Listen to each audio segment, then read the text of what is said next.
Hey, before you start listening, I wanted to apologize for some of the audio in these episodes. If I had known at the time that I was going to turn this into a podcast, I would have done things differently. Some of the stories might not be in the order they should be, and some of the audio might cut in and out. This is because I had to edit out our private conversations. I'm grateful for the opportunity I had to be able to visit with Janice over the last few years and hear her story. She's an amazing storyteller and has a really neat story to share. I hope you all enjoy it as much as I did. I was diagnosed in 2000.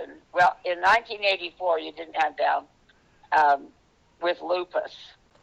And then I think it's 2000, I went to National Jewish Hospital in Denver. And I spent a month there.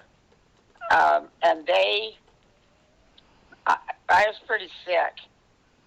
And they diagnosed a group of more autoimmune diseases. So the lupus and the multiple sclerosis and the celiacs are all part of this autoimmune group. But I have scleroderma, Raynaud's, Sojourns, and CVID, and those are all autoimmune.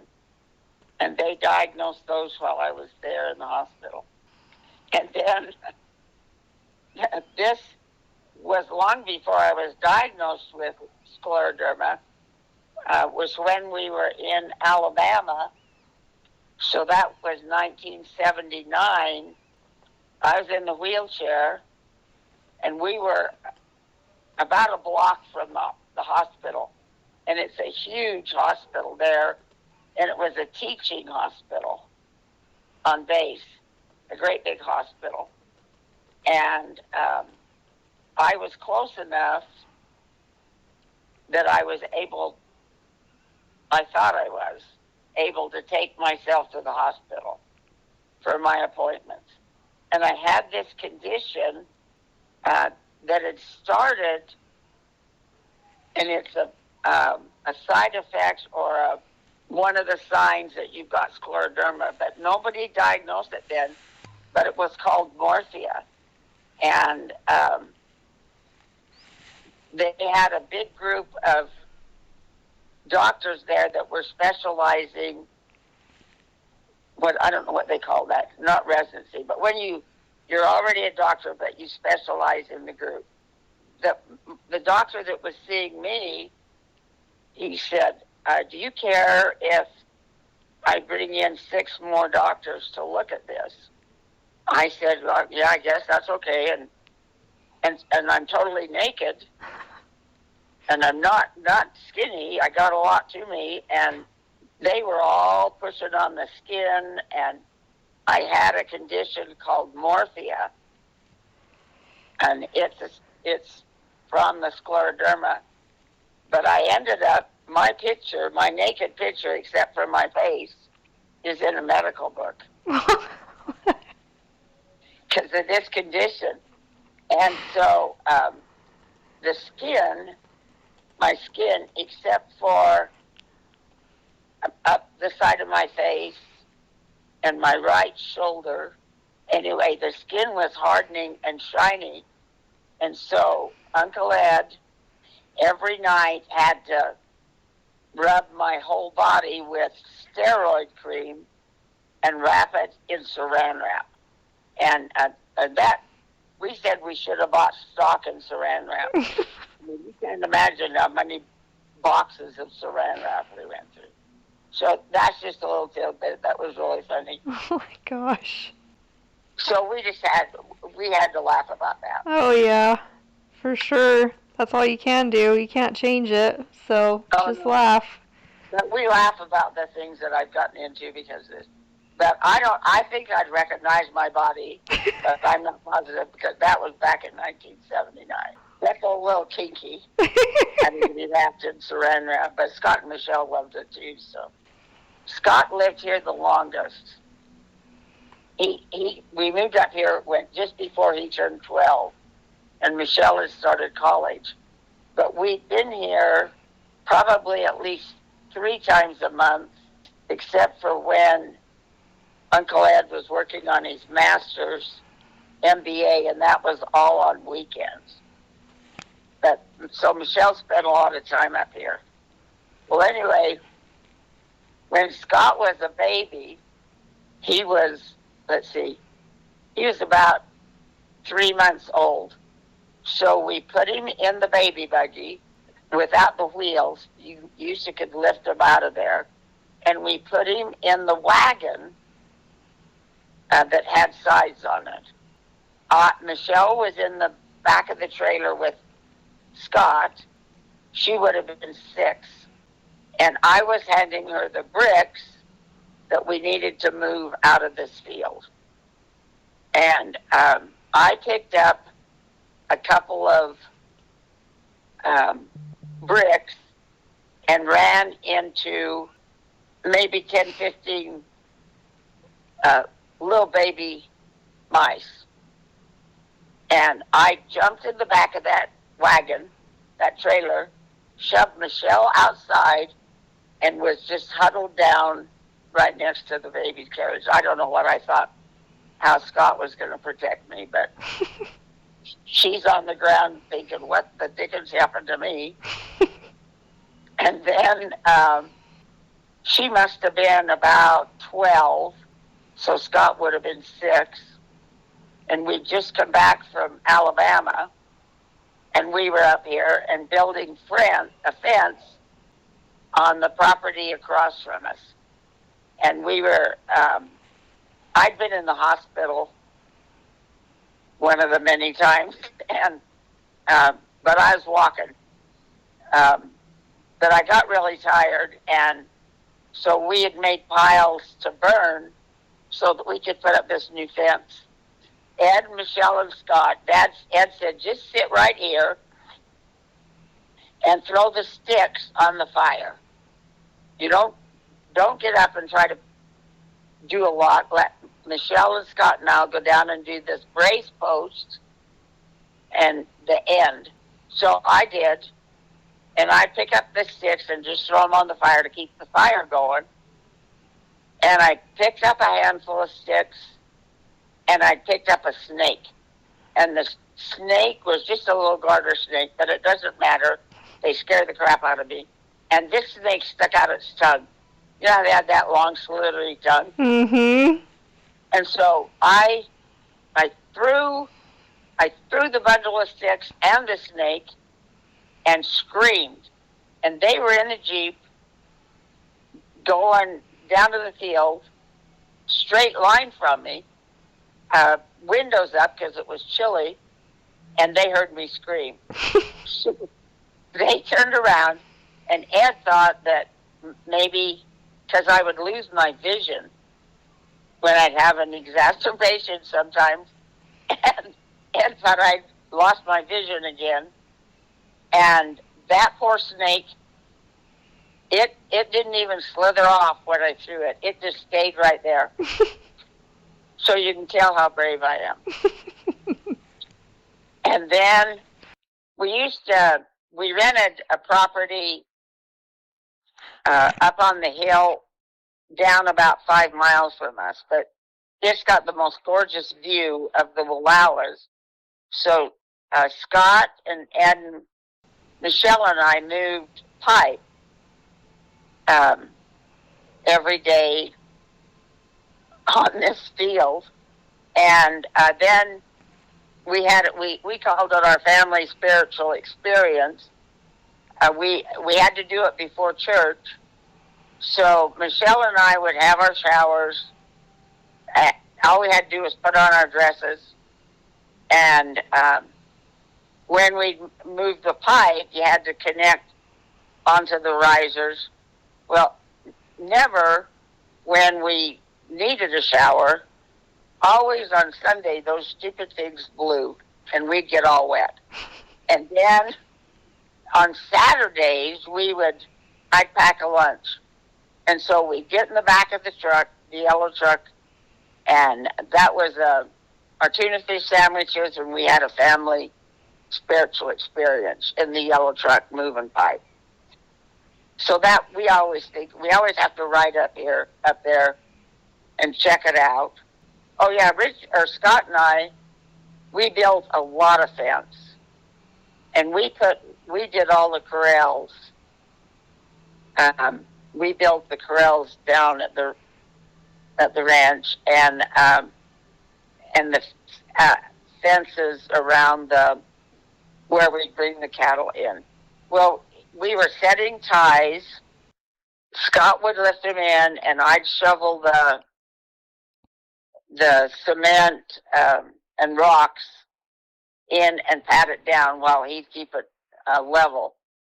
Well, we went to do this one. I think we'd set maybe 3 or 4, and it's right there in front of the house there where Ed's mom and dad lived.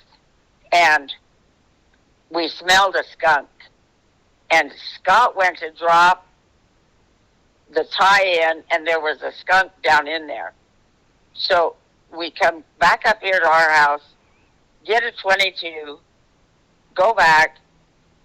Scott must have got off, I don't know, 6, 7 shots down in this hole without looking down in it. And this skunk, it did die, but it sprayed. Oh my gosh, we smelled so bad. And I was shoveling like crazy. But the tie is still in, and I guess it didn't do too much damage.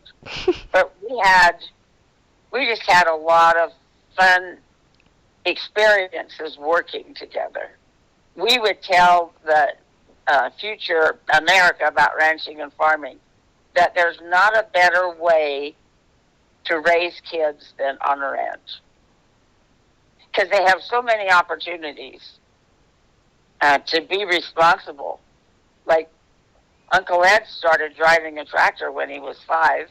His dad had put him on the tractor and said, head for that power pole while I feed, or while you're disking, or at 5. Well, gosh, we would let our kids do that today. Somebody would take a picture of us and turn us in. Mm-hmm. It's expensive for young people to get into farming. Mm-hmm. Unless the property is willed to you, or they've made gobs of money and can afford to set up a kid in it, to buy the equipment and buy the property is just astronomical today. But I think any opportunity, just see what you guys did and your kids are doing now with your dad and the sheep. And they've been able to feed bummers and help what little bit they can. But you are also teaching them good work ethics. Well, and that's what Michelle, when she was here a couple of weeks ago, she said, I wouldn't trade one thing. I wouldn't trade one thing of my childhood, Mm-hmm. growing up. And she and Scott they took on a lot of responsibility, because she did pretty much all the cooking. She and Ed, when I would be down, and they did all the laundry and the cleaning. Scott was cleaning the bathrooms when he was 3. He can clean a toilet better than any woman. He can. And she taught him. I think even though they weren't raised here all the time, because my health has always been a mess, they had to take on a huge amount of responsibility that a lot of kids normally wouldn't have that. And Ed and I were talking about it. In our minds, they have more empathy. They had to grow up faster in a lot of ways. So, but she wouldn't trade it, and Scott said many times he wouldn't either. And they're sad that their kids don't have that. But it is in your blood. It is. Michelle loves the animals.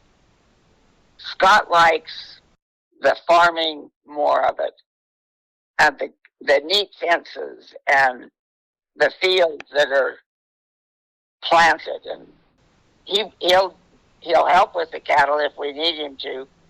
That isn't his bucket of worms, is to be around the cattle and work them. She loves to do the vaccinations and branding, and in fact, we almost, well, we've come pretty close to not keeping the yellow truck.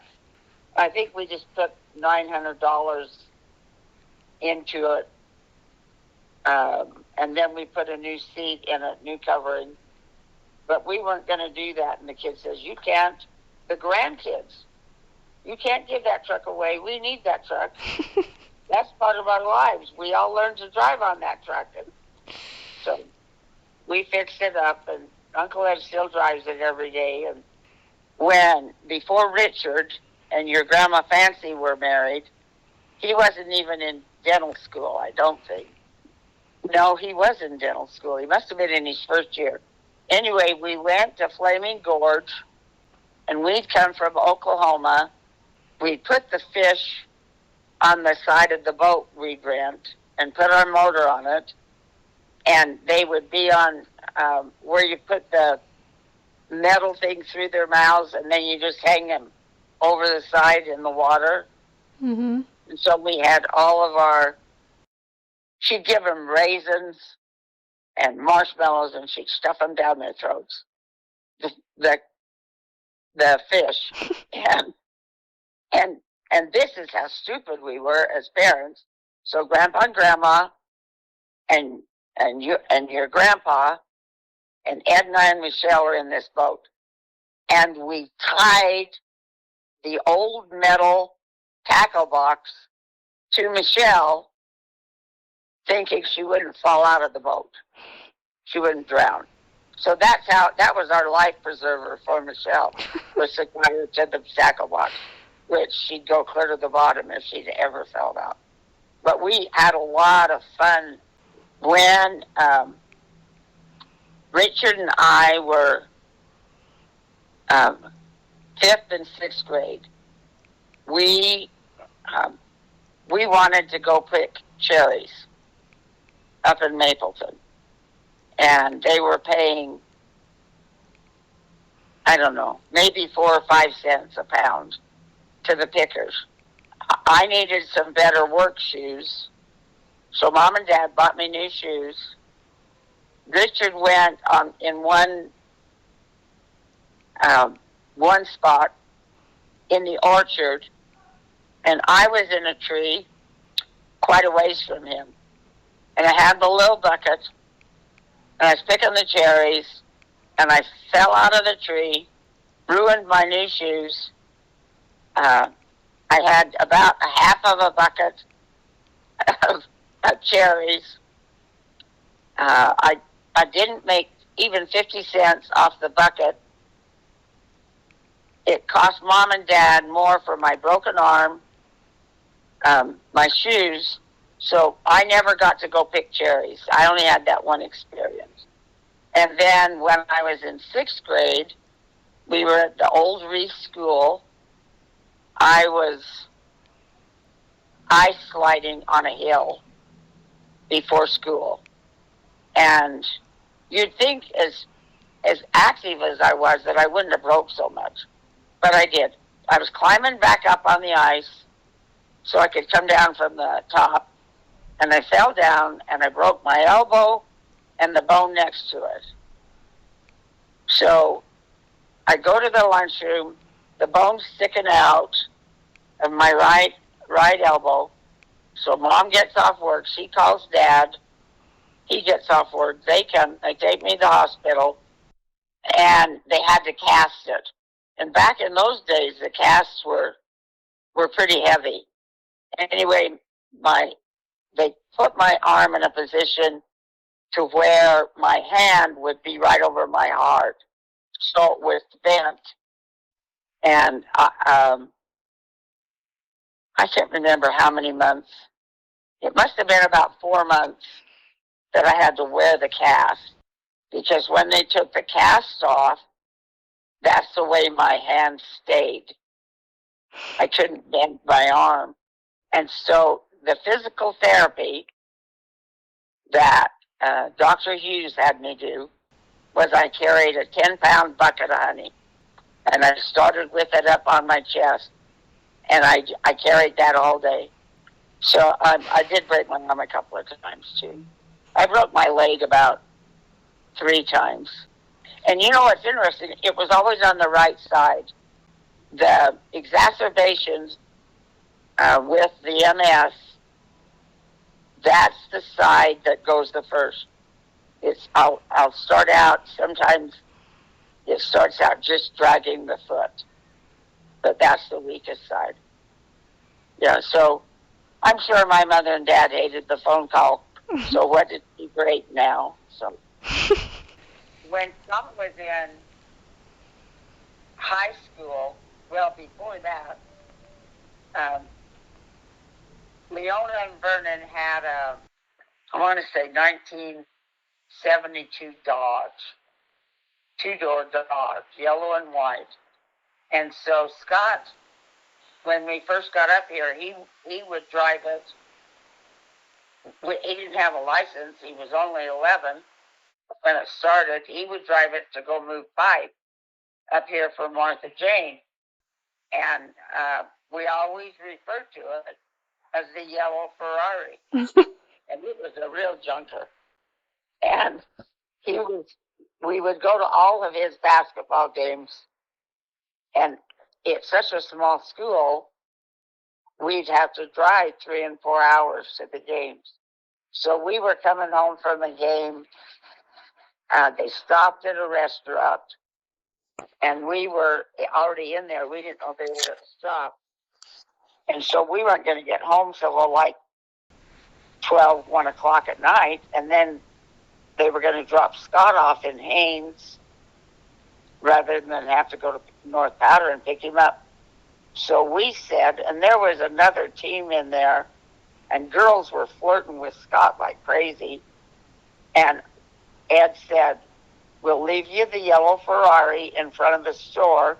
You just drive yourself home and let us know that you're home. And he said, I don't want to drive the yellow Ferrari. Can't you leave me the K car? And Ed said, no, you need to drive the yellow Ferrari. So we left. We were just dying laughing. And these girls said, you got a Ferrari and you don't want to drive it? What's the matter with you? So Scott kind of ate that up. He certainly didn't say to them, no, it's an old Dodge Dart. So, yeah, we called it the yellow Ferrari. And then we had an old car 57. We paid $250 for it from the school district, and it had 57 written on the side. So he drove that. Ed would drive it back and forth to work, and then when it was pipe moving, Ed would drive the yellow truck, and Scott would take this old car 57. So, okay, so we were at Mountain Home Air Force Base, and it was Halloween, and Ed had to fly all the time. He didn't ever have to go trick-or-treating. So it would have been the Halloween of 1972, Halloween of 1973, because Scott was about 15 months old. And I had him dressed up as a clown. I was dressed up as a clown. Michelle was dressed up as a clown. And then our good friend, Sandy Pittard, her husband was flying, and her 3 kids. And we went trick-or-treating on our street. And we are both really naive. Me more naive than she was. I did not know that that they put whiskey into apple cider, hot apple cider, and it was so cold. Oh, it was bitter cold that Halloween.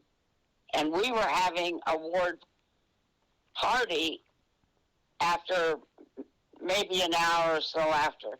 So we went trick-or-treating on our street. And we were down a couple of houses, and they said, do you want a cup of hot cider? And of course we said yes. So we each drank like a red Solo cup, about that size of this spiked apple cider. Well, anyway, we ended up, as we went around, we either got 4 or 5 cups of apple cider that was spiked.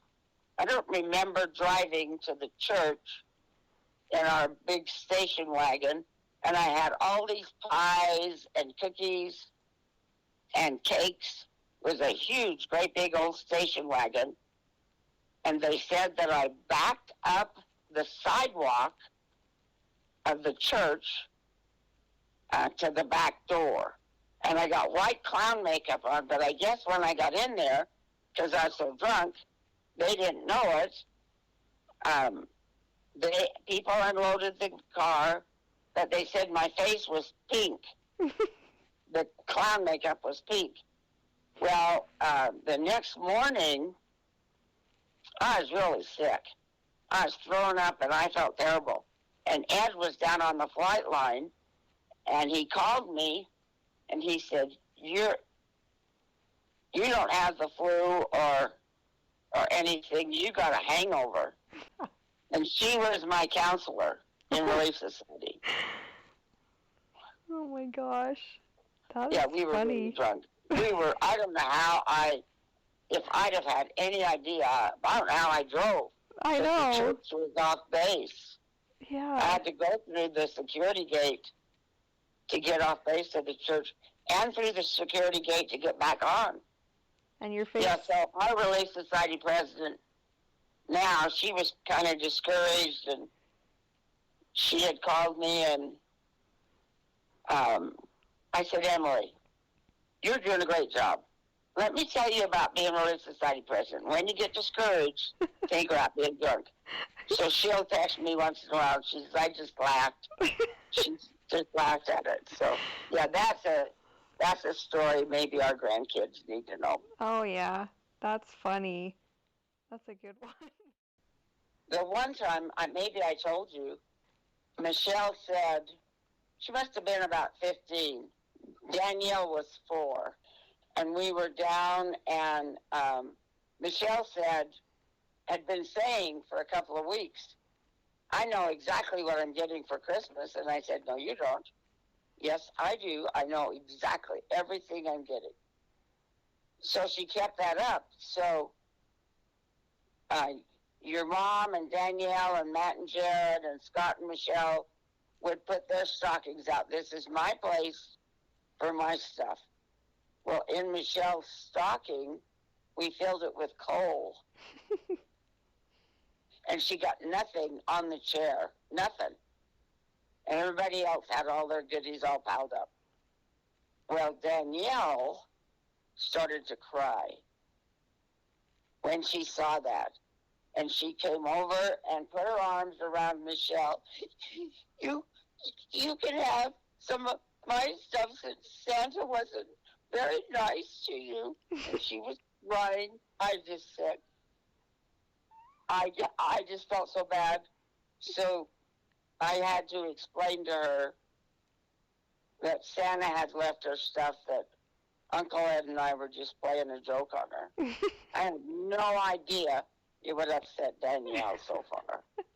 So bad. She's just stubborn. She was little. Okay, so I love to golf, but I'm a terrible golfer. So when we were in Oklahoma, I took lessons with the pro at the clubhouse, and he said, this is what he said to me, Janice, you get worse every swing you do practicing. So no more practice shots. Get up, hit the ball, and go on. So the golfer, or the pro, he just said, you know how you get up and you eyeball it and you do these little practice swings, and he said, you just get worse. So, but I would golf, and on a hole number 2, I don't know if it's on all golf courses, but the golf courses the few that I played, hole number 2 was water. You had to get over water. I never got over water. One of the reasons I didn't in Oklahoma, there are snakes, water snakes, and I was terrified. Well, Grandpa and Grandma bought me a floater ball, so it would go in the water and it would float. But then they got me a retriever, so it was this extended out. It'd go out 15 feet, and I could retrieve it. Even when I did that, I'd lose the floater ball because I would hit it so hard it would drive into the mud on the side. So that's the kind of golfer I am. I enjoy it, but I'm not very good. And then when we lived in Oklahoma, when Ed first started pilot training, and I wasn't pregnant, I got a job, and I was personnel manager over 3 big department stores in the area. And my boss, Mrs. Cherry, I can't remember her first name, she got cancer, and she played on the operations bowling team, and she said, would you fill in for me while I go through this surgery, and at least for the rest of this year? And so I thought, oh, okay, I can do that. Well, this is the kind of bowler I am. I got up, and you bring your arm back to put your ball down. You bring your arm clear back, and I let it go. Probably the second time on the team, I let the ball go, and it hit a guy behind me and knocked him out. Oh my gosh. So that's the kind of bowler I am.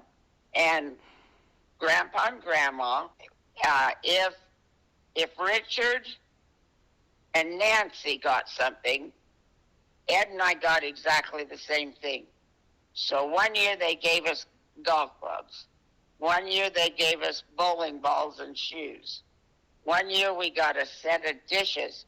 They were all exactly the same. Mine was black and red. Ed's was red and black. We were down. I was sick. They had Scott and Michelle while I was in the hospital. And Dad wanted to show Scott, because he was tall enough at 2 that he could pee in the toilet. And he says, rather than sit down, Dad had his pajamas on, and everybody was ready for bed. And he said, Scott, come here, I'm going to show you. Well, as he was showing him, Scott started going, and instead of putting it in the toilet, he peed all down the legs and feet of Dad's feet. He turned and faced him. And so Dad said he was never trained, and I don't think he helped with Matt and Jared at all. He said, I'm not doing that for a kid. When I'd have exacerbations with my MS, and I couldn't stand, Ed would put me in the shower on the floor. And I hate to be naked, absolutely hate to be naked. And so we tried to involve Scott doing other things.